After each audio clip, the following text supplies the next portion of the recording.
Okay, so I decided I'm gonna do an experiment and see how it turns out. I took out two extensions and I straightened them pin straight, just like Kenneka's. And I'm gonna put this one in the freezer, take this one and put some type of moisture on it. It's cold here because I'm in Detroit, Michigan. So I was thinking of going into a hot shower and just letting the steam hit it. And I'm gonna put it in my head and I'm gonna move around like I am defending myself.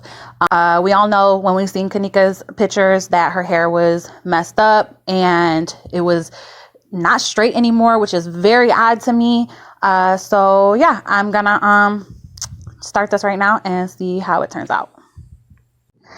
Okay, it has been exactly 24 hours and I just took these out of the freezer. As you can see, this one is still pretty straight and this one is looking a hot mess. I did put this one in my hair and swayed around like Kenneka did when she was walking through the hallways. And then I put this one on and I did a bunch of yoga and exercises to kind of work up a sweat. In the meantime, I had the shower going to, get the steam going. I walked in there to get some type of moisture in my hair. So if you are in a struggle and you are trying to fight somebody off, a lot of times, you're hot, you're sweating on top of being drunk. So I moved my head around like a crazy person, like I was trying to defend myself. And then I took it out and I put it in the freezer. So these are the results.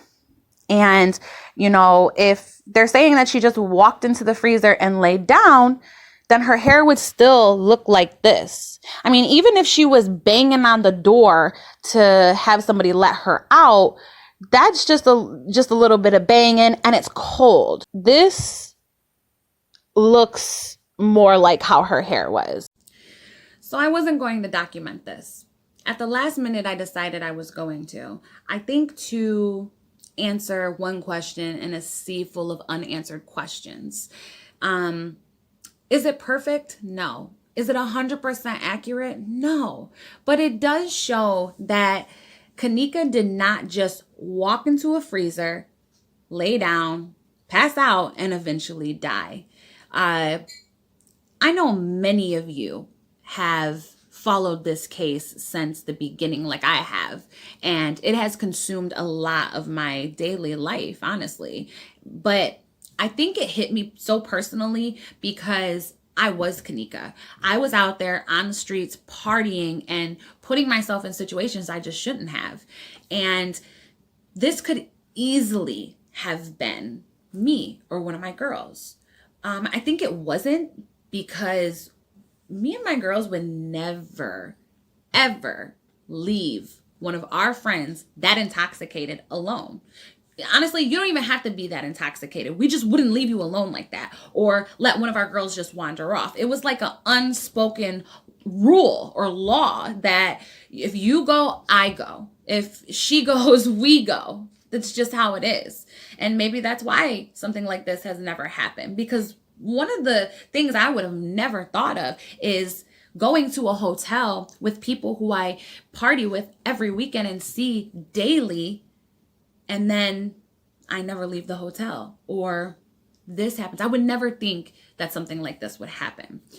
I think what really frustrates me about this even more is that she was at a 4-5-star hotel.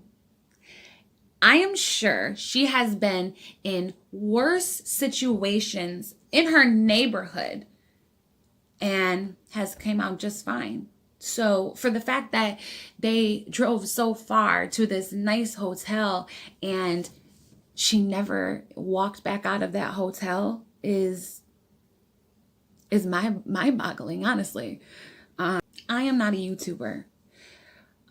However, I have been wanting to make videos about this. I've just been standing on the sideline kind of watching everybody's videos, because if you're anything like me, you watch everything and anything on this case just to kind of pick apart people's brains.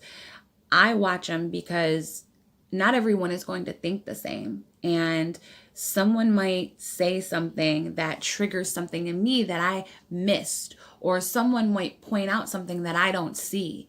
And it's stuff like that that helps bring this case to life, or stuff like that that we might find something new. I will end the video with this.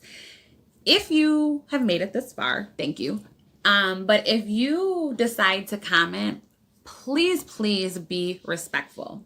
Like I said before, we all don't think alike. And I'm sure a lot of people may not agree with this at all, or agree with anything that I have said, but you cannot get mad or attack somebody for not believing in what you believe in, or not having the same opinion, or mad that, I'm not agreeing with you, or any of that. Because honestly, it shouldn't matter what YouTuber you watch or who is right. What matters is that we are all here trying to get justice. And really what matters are the facts. And that doing little things like this is keeping the case out there, and it's, helping to try to find some type of justice for Kenneka and her family. All right, God bless.